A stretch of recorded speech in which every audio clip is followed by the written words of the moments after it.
this video, we are going to start with a new point, pollination. आज आपण pollination शिकणार आहोत. ह्याच्या अगोदर आपण काही गोष्टी शिकलो, त्याच्यामध्ये आपण मेल आणि फिमेल गॅमेटोफाइटची डेव्हलपमेंट शिकलो आणि आपल्याला लक्षात आलं की दोन्ही प्रकारचे गॅमेट्स हे नॉन मोटाईल आहेत आणि जर हे नॉन मोटाईल गॅमेट्स फ्यूज करायचे असतील तर ते एकत्र आले पाहिजेत आणि हे एकत्र येण्याच्या प्रोसेसमध्ये पॉलिनेशनचा खूप महत्त्वाचा वाटा आहे. त्यासाठी आपल्याला लक्षात घेतलं पाहिजे what is pollination, what is mean by pollination. Pollination is transfer of pollen grains, transfer of pollen grains from anther to stigma, anther to stigma of the flower. म्हणजे एंथर मध्ये तयार झालेले पोलन ग्रेन फुलाच्या स्टिग्मावरती जाऊन पडण्याच्या क्रियेला, त्या प्रोसेसला आपण पॉलिनेशन असं म्हणतो. Suppose this is the flower, या ठिकाणी हे फूल आहे, या ठिकाणी मी गायनोसियम काढतो, त्याचा stigma, style and then ovary, आणि या ठिकाणी समजा एक स्टॅमेन काढला की ज्याच्या ठिकाणी वरच्या बाजूला हा एंथर आहे. आपल्याला माहिती आहे दिस एंथर प्रोड्युसेस पोलन ग्रेन, त्याच्यात पोलन ग्रेन तयार होतात and after formation this pollen grains come out, हे बाहेर येतात. And if the pollen grain is transferred from this anther to this stigma, then the process is called as a pollination. So in simple word, what is pollination? Transfer of pollen grains from anther to stigma is the pollination. There are different types of pollination. Pollination चे वेगवेगळे प्रकार आहेत, परंतु broadly आपण pollination चे दोन main types करतो. त्यापैकी पहिला टाइप आहे, this type is called as a self pollination, and the second type is called as cross pollination. Self pollination and cross pollination, these are the two main types of pollination. What is self pollination? तर मी थोडक्यात म्हणतो, self pollination is the pollination within single flower, within single flower, or between two flowers of same plant. म्हणजे या ठिकाणी आपण plant बदलत नाही आहोत, फ्लावर तेच असू शकतं किंवा वेगळं असू शकतं, तर त्या प्रकारच्या पॉलिनेशनला आपण सेल्फ पॉलिनेशन असं म्हणतो. Transfer of pollen grains from anther to the stigma of the same flower. या ठिकाणी एकाच फुलाचा एंथर, त्याच्यात पोलन ग्रेन त्याच्या स्टिग्मावरती जाऊन पडत असतील तर तेही सेल्फ पॉलिनेशन असेल, किंवा एकाच झाडावरती एकापेक्षा जास्त फुलं असतील आणि मग एका फुलामधले पोलन ग्रेन दुसऱ्या फुलाच्या स्टिग्मावरती जाऊन पडत असतील, then that is also self pollination. अगदी थोडक्यात समजून घ्यायचं झालं तर आपण समजा या ठिकाणी असं म्हणूया, suppose this is one plant, हे एक प्लांट आहे, this plant contain a flower, या ठिकाणी याला फूल आहे, see suppose this is the flower, हे फूल आहे, आणि आता याचेच पोलन ग्रेन याच्यावरती जाऊन पडत असतील, दिस इज सेल्फ पॉलिनेशन. किंवा मी असं म्हटलं की suppose this plant also contain one more flower, याला आणखीन एक फ्लावर आहे आणि याचे पोलन ग्रेन जर इकडे जाऊन पडत असतील तर this is also self pollination.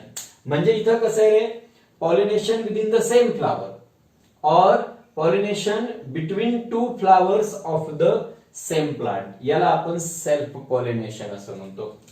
आता या सेल्फ पॉलिनेशनचे पुन्हा दोन प्रकार पडतात. यापैकी पहिला प्रकार आहे, this type is called as autogamy, याला आपण ॲटोगॅमी असं म्हणतो. See auto means self, gamos means marriage, थोडक्यात सेल्फ मॅरेज. म्हणजे मी जो पहिला प्रकार या ठिकाणी सांगत होतो तो ॲटोगॅमी होता, म्हणजे pollination within single flower. Self पॉलिनेशनचा पहिला प्रकार की ज्यामध्ये pollination within within single flower this is autogamy. म्हणजे आता यातला हा प्रकार मी या ठिकाणी समजा ए हे हेडिंग दिलं, ए प्रकार म्हणजे इथं हा एरो दिसतोय, याच्याच अँथरचे पोलन ग्रेन याच्या स्टिग्मावरती पडले, then this is called as autogamy. Autogamy ज्या ठिकाणी होते त्याच्यातून जे ऑफस्प्रिंग्स तयार होतात, these offsprings are genetically more similar to their parent, कारण तिथं दुसऱ्या पेरेंट मधले जीन्स येत नाहीयेत. ॲटोगॅमीसाठी आणखीन एक महत्वाची गोष्ट लक्षात ठेवा, for autogamy the flower must be bisexual. जर ॲटोगॅमी व्हायची असेल तर फ्लावर हे बायसेक्सुअल असलंच पाहिजे. म्हणजे that flower must contain two reproductive organs, androecium as well as gynoecium, दोन्ही असले पाहिजे. आणखी एक महत्वाचा मुद्दा, for autogamy there is no need of external pollinating agent. Pollination घडवून आणण्यासाठी बाहेरच्या एजंटची गरज ॲटोगॅमी मध्ये लागत नाही. अनेक प्लांट मध्ये ॲटोगॅमी पॉलिनेशन आपल्याला पाहायला मिळतं. For example in pea plant there is an autogamy होते, म्हणजे सेल्फ पॉलिनेशनचा प्रकार की ज्यामध्ये त्याच फुलामधला अँथर त्यातलेच पोलन ग्रेन तिथल्याच स्टिग्मावरती ट्रान्सफर होतात.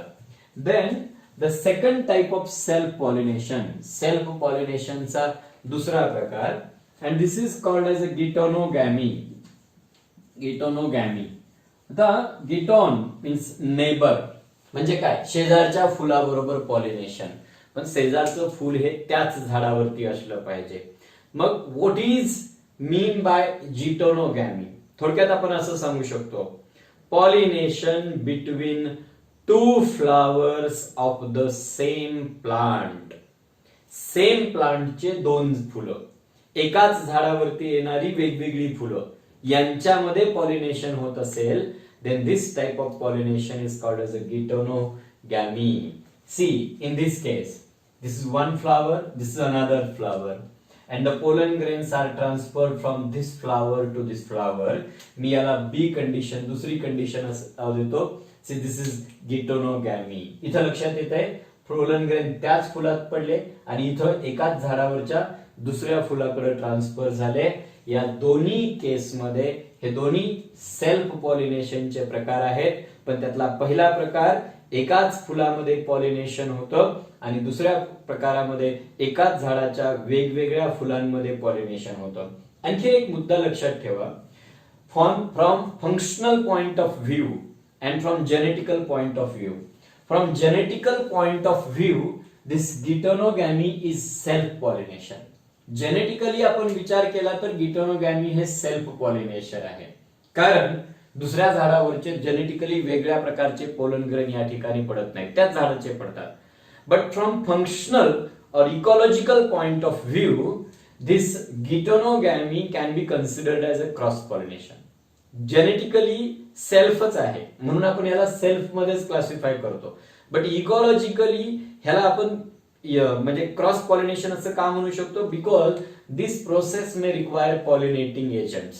ह्याच्यामध्ये पॉलिनेटिंग एजंटची गरज पडू शकते, पण तरी सुद्धा आपण जेव्हा ब्रॉड क्लासिफिकेशन करत असतो त्यावेळेला तो इकॉलॉजिकल पॉइंट ऑफ व्ह्यू दुर्लक्षित करायचा आणि जेनेटिकली पॉइंट या ठिकाणी लक्षात ठेवायचं.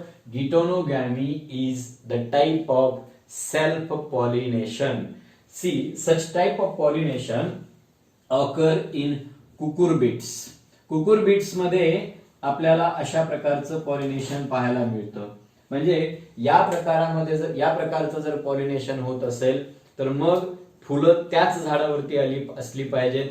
ती बायसेक्सुअल असली काय किंवा युनिसेक्सुअल असली काय, त्यात वेगवेगळ्या प्रकारचे असू शकतात. फक्त एवढं लक्षात ठेवा, in geitonogamy the transfer is between two flowers or different flowers of the same plant. लक्षात घ्या, सेल्फ पॉलिनेशन म्हणजेच pollination within the flowers of same plant or within the single flower, आणि त्याचे दोन प्रकार. See, one more type is cross pollination. What is cross pollination? Cross pollination is the transfer of pollen grains from anther of one flower to the stigma of another flower present on different plant. लक्षात घ्या, म्हणजे मी या ठिकाणी आता काय सांगतोय, एका फुलातले pollen grain दुसऱ्या फुलाच्या स्टिग्मावरती जाऊन पडणार आणि ते दुसरं फुल दुसऱ्या झाडावरती असलं पाहिजे, तर त्याला आपण काय म्हणतो, क्रॉस पॉलिनेशन. पुन्हा एकदा डेफिनेशन नीट लक्षात घ्या. Cross pollination is the transfer of pollen grains from anther of one flower to the stigma of another flower present on different plant. वेगळ्या प्लांट वरती असले पाहिजेत.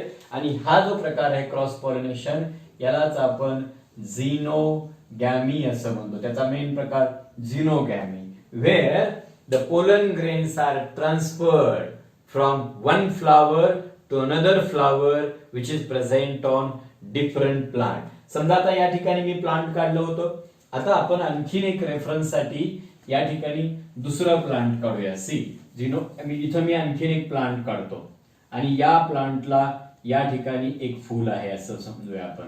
आता हे एक्स प्लांट, हे वाय प्लांट, या वाय प्लांटला पण फुलं आलेली आहेत. ठीक आहे.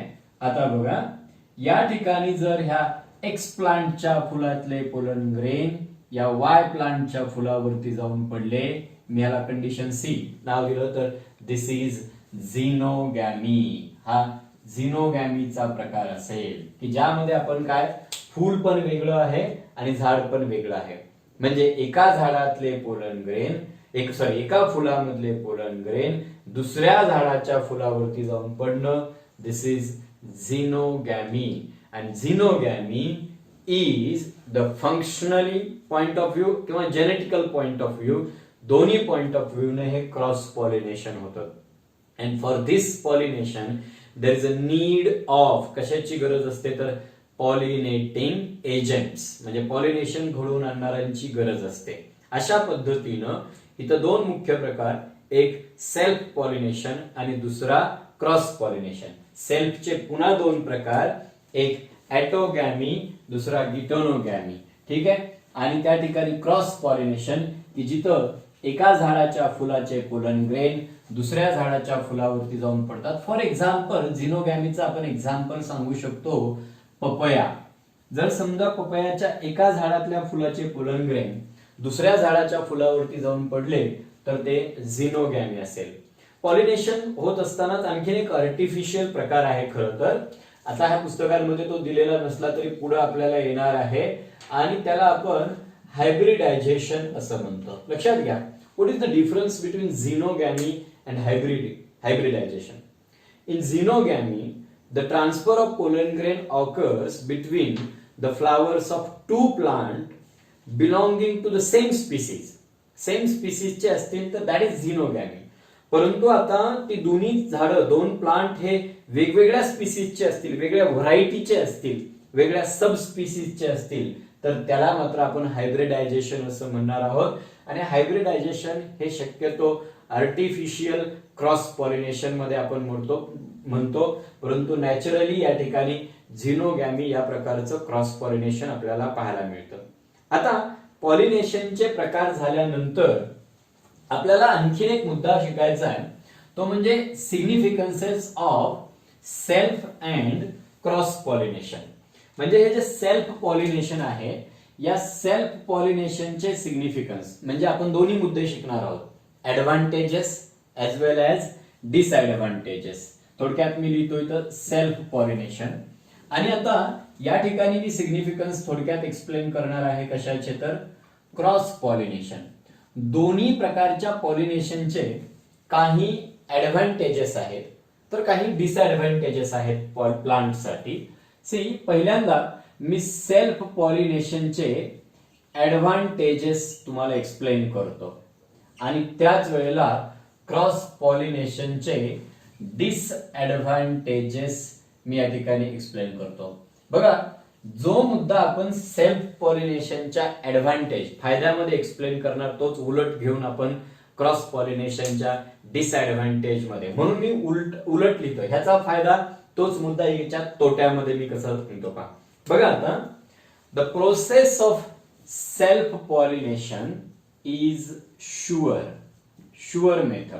म्हणजे पॉलिनेशनचे चान्सेस इथं जास्त असतात, फेल्युअरचे चान्सेस कमी असतात. त्याचं कारण काय आहे? जे पोलन ग्रेन बाहेर पडणार आहेत त्यांना जास्त लॉंग किंवा लॉंग डिस्टन्स कव्हर करायचं नाहीये. एकतर pollination within the same flower, म्हणजे एकच फूल आहे त्यातल्याच अँथरवरून त्यातल्या स्टिग्मावरती पडणार आहेत, म्हणजे सक्सेस चान्सेस जास्त असतील, किंवा एकाच झाडाच्या दोन वेगवेगळ्या फुलामध्ये होणार आहे, म्हणजे क्रॉस पॉलिनेशनच्या तुलनेनं सेल्फ पॉलिनेशनचा सक्सेस रेट हा जास्त आहे. आणि म्हणून आपण त्याला शुअर मेथड ऑफ पॉलिनेशन असं म्हणतो. मी इकडं लिहितो क्रॉस पॉलिनेशन मध्ये, तो मुद्दा ह्याचा तोटा म्हणून असं लिहिणार पहा, cross pollination is not sure method of pollination. का शुअर नसेल? त्याचं कारण आहे pollen grains have to transfer long distance cover करावं लागेल, आणि लॉंग डिस्टन्स मध्ये ते पोलन ग्रेन वेस्ट होण्याची शक्यता, चुकीच्या ठिकाणी जाऊन पडण्याची शक्यता जास्त असल्यामुळं ही मेथड म्हणावी तेवढी शुअर मेथड नाही. आणखीन एक मुद्दा पहा, सेल्फ पॉलिनेशनचा फायदा मी त्याला म्हणतो no need of pollinating agents. Pollinating एजंट्सची जास्त गरज पडत नाही. म्हणजे सेल्फ पॉलिनेशन घडवून येण्यासाठी एक्सटर्नल पॉलिनेटिंग एजंट वरती कमीत कमी अवलंबून राहावं लागतं किंवा ते लावावं लागत नाही. मात्र इकडं मी असं म्हणेल there is need of pollinating agents. See what is mean by pollinating agent? तर जो पॉलिनेशन घडवून आणतो तो पॉलिनेटिंग एजंट. समजा वाऱ्याच्या मदतीनं पोलन ग्रेन ट्रान्सफर झाले, वारा हा पॉलिनेटिंग एजंट आहे. इन्सेक्टच्या मदतीनं झाले, इन्सेक्ट हे पॉलिनेटिंग एजंट आहेत. आता सेल्फ पॉलिनेशन मध्ये त्याच फुलामध्ये पोलन ग्रेनची ट्रान्सफर व्हायची असल्यामुळे पॉलिनेटिंग एजंटची गरज नाही. पण क्रॉस पॉलिनेशन मध्ये समजा पपयाचं एक झाड इथं आहे, दुसरं झाड हा 50 मीटर अंतरावरती आहे, तर हे पोलन ग्रेन इथून तिथपर्यंत ट्रान्सफर करायचे असतील तर कुठल्या तरी पॉलिनेटिंग एजंटची गरज आहे. म्हणजे जो त्याचा फायदा तोच मुद्दा मी इकडं तोट्यामध्ये लिहितो. इथं मात्र पॉलिनेटिंग एजंटची गरज आहे. सेल्फ पॉलिनेशनचा आणखीन एक फायदा या ठिकाणी काय, no wastage of pollen grain. Wastage of pollen grains, किंवा नो म्हणण्यापेक्षा मी असं म्हणेन minimum wastage of pollen grain. तर इकडं मी या ठिकाणी लिहितो there is a much wastage of pollen grains. Pollen ग्रेनचं वेस्टेज जास्त प्रमाणात होतं, कारण की लॉंग डिस्टन्स कव्हर करत असताना पोलन ग्रेन वेस्ट होण्याचे चान्सेस भरपूर असतात. आणखीन एक महत्वाचा मुद्दा या ठिकाणी तो म्हणजे काय, in self pollination genetic stability of the plant can be maintained. म्हणजे याचा अर्थ काय, एखाद्या प्लांटची जी जेनेटिक मेकअप असेल ती आहे अशी राहणार, कारण तिथं दुसऱ्या प्लांटवरचे जीन येणार नाही, पुढच्या पिढीमध्ये जेनेटिक स्टॅबिलिटी राहील. आणि इकडं मी या ठिकाणी सांगेल की genetic stability cannot be maintained. बघा, सेल्फ पॉलिनेशन मध्ये आपण जे जे मुद्दे ऍडव्हान्टेज मध्ये लिहिले तेच मुद्दे उलट करून या ठिकाणी आपण क्रॉस पॉलिनेशनच्या डिसएडव्हान्टेज मध्ये घेतले. आता जसं सेल्फ पॉलिनेशनचे फायदे आहेत तसे त्याचे तोटे आहेत, आणि इकडे जसे तोटे आहेत तसे ह्या मेथडचे फायदे आहेत. आता कुठले बघा, आपण सेल्फ पॉलिनेशनच्या तोट्यांकडे म्हणजे डिसएडव्हान्टेज कडे आपण या ठिकाणी जाऊया. हे पहा, इन सेल्फ पॉलिनेशन तिथलेच पोलन ग्रेन तिथं पडतात, आणि त्यासाठी in self pollination there is a no chance of forming hybrids. Self pollination जर होत असेल, मी या ठिकाणी आता काय लिहिणार आहे, डिसएडव्हान्टेजेस. म्हणजे त्यातला पहिला no hybrids, no chance of hybrid तयार करण्याचा चान्स नाही. No chance of hybrids. Here मी या ठिकाणी आता मात्र ह्याच्या ऍडव्हान्टेजेस कडे येणार आहे, याच्या फायद्याकडे येणार आहे. काय, chances of formation of hybrid variety. म्हणजे hybrids can be formed. Cross pollination hybrids तयार करता येतात, हायब्रिड व्हरायटी तयार करता येतात, सेल्फ पॉलिनेशन न करता येत नाहीत. दुसरं, जर एखाद्या प्लांटमध्ये कंटिन्युअस सेल्फ पॉलिनेशन झालं तर ती जी प्रोजिनी होते ना, that progeny becomes weak. Progeny become weak. कधी वीक होते? After repeated self pollination. सतत सतत एखाद्या झाडामध्ये पॉलिनेशन होत असेल तर प्रोजिनी वीक होत जाते आणि त्या प्लांटचं विगर, उत्पादन हे कमी होतं, डिक्रीज होतं. मात्र जर क्रॉस पॉलिनेशन होत असेल तर ही जी प्रोजिनी आहे ना, दिस प्रोजिनी बिकम स्ट्रॉंग, ही स्ट्रॉंग होते आणि या ठिकाणी त्या प्रोजिनीमध्ये आपल्याला विगर, उत्पादन वाढलेलं पाहायला मिळतं. Vigour increases. म्हणजे हा क्रॉस पॉलिनेशनचा फायदा आहे. म्हणजे in cross pollination the offsprings show better vigour, hybrid vigour. त्याला आपण व्यवस्थित किंवा जास्त उत्पादन मिळू शकतं असं आपण म्हणतो. म्हणजे थोडक्यात दोन्ही मेथडचे काही फायदे आहेत, काही तोटे आहेत आणि त्या त्या प्लांटनं त्या त्या मेथडसाठी स्वतःला मॉडिफाय केलेलं आहे. बरोबर आहे. अशा पद्धतीनं पॉलिनेशनचे दोन प्रकार, सेल्फ आणि क्रॉस पॉलिनेशन, आणि दोन्ही मेथडच्या सिग्निफिकन्स म्हणजे ऍडव्हान्टेजेस एज वेल एज डिसएडव्हान्टेजेस. ऍडव्हान्टेजेस, डिसएडव्हान्टेजेस आपण कंपॅरेटिव्ह अकाउंट मध्ये लक्षात ठेवायचे. नेहमी एका मेथडचे ऍडव्हान्टेजेस शिकत असताना दुसऱ्याचे डिसएडव्हान्टेजेस शिकायचे आणि पुन्हा याचे डिसएडव्हान्टेजेस शिकत असताना दुसऱ्याचे ऍडव्हान्टेजेस आपल्याला शिकायचे. As the pollen grains are non motile. हे पोलन ग्रेन्स नॉन मोटाईल आहेत आणि बऱ्याचशा प्लांटमध्ये आता आपण बघितलं की पॉलिनेशन घडवून आणण्यासाठी कुठल्या ना कुठल्या माध्यमाची गरज लागते, एजंटची गरज लागते. त्यांना आपण थोडक्यात एजन्सीज ऑफ पॉलिनेशन असं म्हणतो. म्हणजे त्यात सजीव असतील किंवा निर्जीव असतील, वारा असेल, पाणी असेल किंवा ऍनिमल्स असतील, इतर काही कीटक असतील, काही वेगवेगळ्या प्रकारचे घटक आहेत की जे पॉलिनेशन घडवून आणतात. त्यांना आपण एजन्सीज ऑफ पॉलिनेशन असं म्हणतो. And in next lecture we are going to discuss about the agencies of pollination.